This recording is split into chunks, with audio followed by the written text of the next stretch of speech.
Good morning, guys. It is February 26th. It's Wednesday, so that makes it hump day.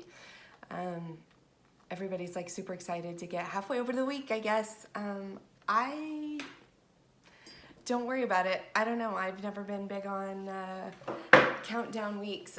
Somebody said something funny to me yesterday and says, you know what tomorrow means? I was like, what? They're like, it's Wednesday. It's day 3 of the hostage situation. And I thought that was so sad because that means that they're not excited to get up and do their day. If they look at it like a hostage situation, then they're in a job that they don't love. And that's kind of rough, don't you think? I don't know. What do you guys think? I didn't want to do that. I'm lucky because I don't hate my job. I don't hate getting up in the morning. I always have my coffee. Are you guys having coffee with me? I drink a lot of coffee. And I want you guys to look at this. I got like bags under my eyes. The reason for the bags is that I didn't sleep very good.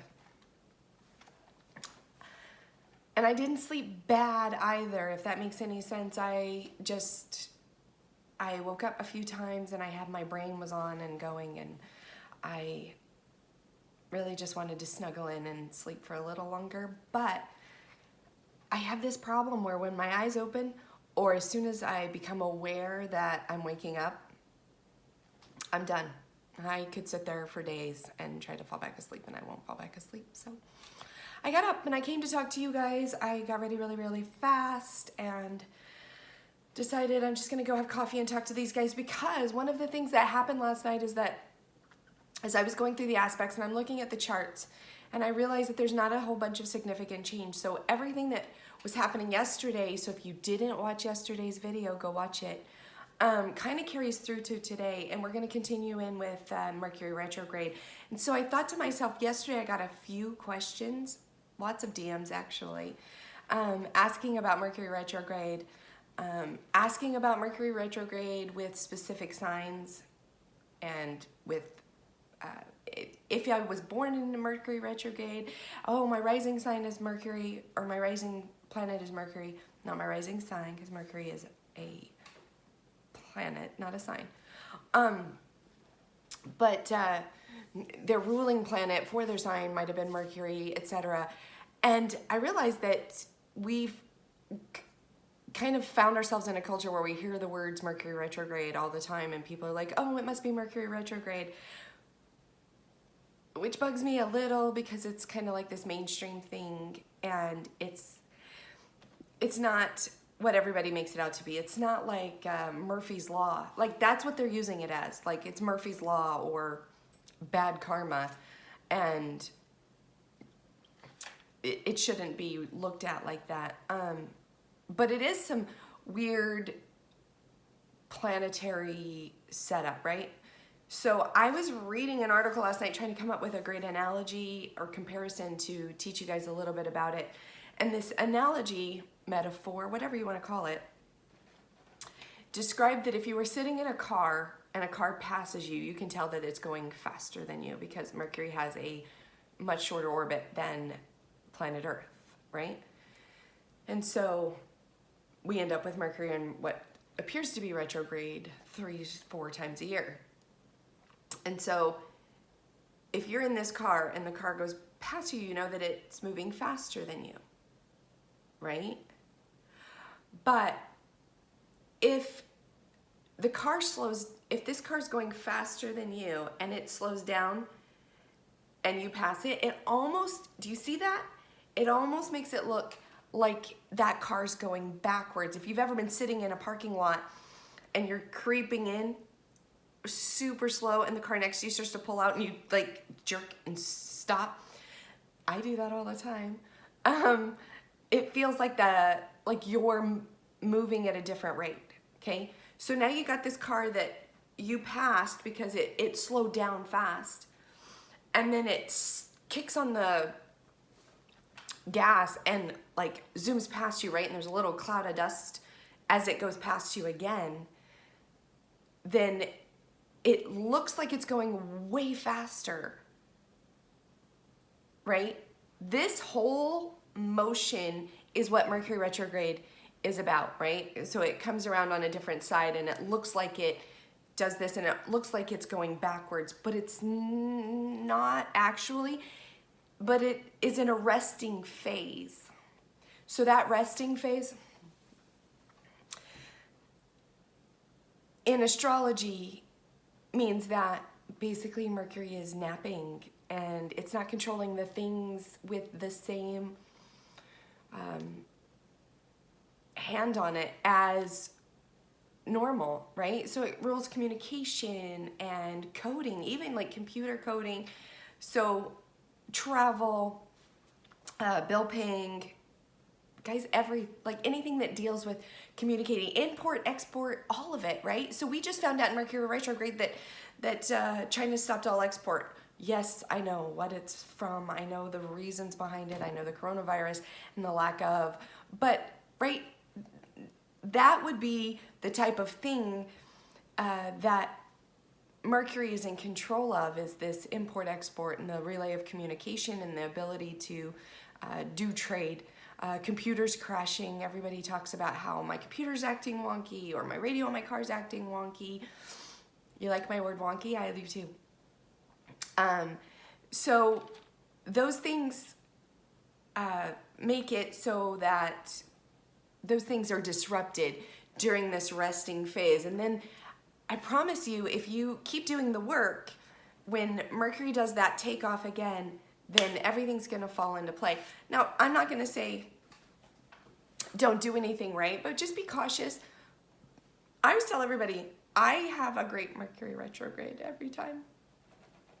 And so keep doing the work, keep making your plans, keep scheduling things, but maybe not execute. You only have, God, till March 8th. We're like most of the way there. I'm looking at my calendar over there. I'm thinking you guys can see it. You only have until March 8th. And so put things off, signing contracts or buying a big house or changing your relationship, and see how you feel after Mercury retrograde. One of the funny things is my husband had asked me last night, we're laying in bed and I'm looking this up, that analogy. And my husband says, what are some big things that have happened during Mercury retrograde? And I want to preface this by saying that, guys, lots and lots of good things have happened during a Mercury retrograde, right? But we like the doomsday thing. So I had looked up a few things. One of the things that I already knew that happened during a Mercury retrograde was like this inability to communicate and the instruments. Oh my gosh, I looked for that word last night. The instruments on the Titanic they were suspected to have not been working properly, and otherwise they would have seen and been aware of the big giant iceberg off Newfoundland. So in 1912, during Mercury retrograde is when the Titanic sank. In 1966, the Watts riots in Los Angeles broke out. 1972 had the first MLB walk-off strike, first ever strike for Major League Baseball. In 1978, this is my favorite one. In 1978, you want to talk about a lack or a disruption in communication, is that in 1978, the Pulitzer Prize was awarded to the wrong person, right? The wrong envelope was delivered, and so they announced the Pulitzer Prize was given to the wrong person. More recently, right, if we think about things that are more recently, like in 2011, the London riots broke out and like nobody was communicating. Riots are a lack of communication down to its core. And so there's those things that happen. And when you talk about travel too, travel is disrupted. And there was some pretty big summits that were going to happen in Costa Rica in 91. And then they had the big 7.4 earthquake. I'm just saying, like, how can you disrupt travel more than that? And then in 2014, we had like the first Ebola infected in the US come in on a plane in 2014. All of this during Mercury retrograde. So, but there's been some really great things. Some big UN summits have done. The USSR made some really fantastic nuclear weapon sanctions and agreements to stop nuclear testing. Man, guys, there's just tons. But if you go back, it's so funny to see that some of them are based on these communication and travel. Like, it's still, no matter what, all of it has to do with communication and travel. So anyway, Mercury retrograde, like I said, it's not something like, it's just this planetary orbit, and it does kind of disrupt things. Again, I'm going to tell you, like, each of the planets and each of the moon and the orbits and the axis, it all affects all of the cells and everything in our body, and slight chemistry changes. If you're a woman and you've ever, well, even if you're a man and you've had like one hormonal day, you know that the slightest chemistry change affects everything about us, how we communicate, how our skin looks. I mean, it just is like one tiny little thing. So planetary pull, magnetic energies, and, you know, polar energies pulling, and it's basically like lunar poles, they cause tides. They move entire oceans. They move every cell in your body. Don't think that they don't. So that's it for Mercury retrograde. I just kind of wanted to give you guys kind of a little background and history on Mercury retrograde, because it's going to continue until March 8th. And you're all going to be fine. I promise. We're all going to make it through, so it's going to be good. Keep an eye out. I'm going to continue to do Moxie in the morning, but in the afternoons I'm going to do a little bit of vlogging, video log. I don't know what you want to call it, because I'm old and I guess I'm not hip. But I was telling you guys that I do have this surgery coming up sometime in 2003. God, it would have been 2003. Anyway, 2003, I had augmentation surgery, and I've had it for a long time. I have had a myriad of health problems. It seems like a long time, right? That's like 15 years. I've had a myriad of 16 years.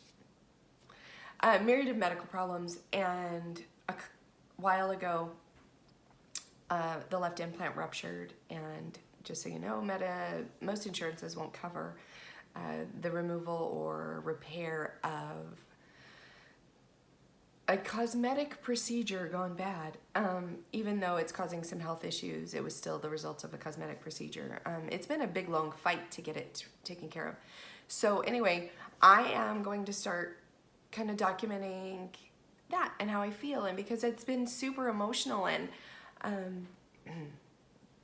I've opted not to have them replaced. I've opted not to put any more plastics or foreign objects into my body. And so I'm going to be kind of documenting that and what it's like after, and if my health improves. Since the rupture, I've had like the weirdest skin irritations and allergies that have suddenly popped up. Migraines have gone through the roof. I get migraines a lot. So during that time that I wasn't visiting with you guys in the morning and I wasn't doing videos very often, I was not feeling well. And so, but I'm back. I'm feeling okay. I'm super excited. April 21st is when I'm going to have the surgery, and I will talk to you guys through the whole thing. I do want you to come along with me. I'm going to be honest. A little bit of support would be fantastic. I have so much support here. My family is super supportive of the whole thing. And I'm going to be going through some pretty different body changes, but I am going to love it because I just want to be healthy. I'm at that age. I'm not really that concerned with whether or not I'm kicking it in a swimsuit, but I am concerned with whether or not I feel great. So anyway, you guys should be worried about whether or not you feel great. I hope you feel great all day today. If you have any questions about it, I'm very open. I'm willing to answer questions. And if you have similar issues, let's talk, because I'd love to share that kind of story with you guys. But anyway, enjoy your Wednesday, your hump day, and I love you guys.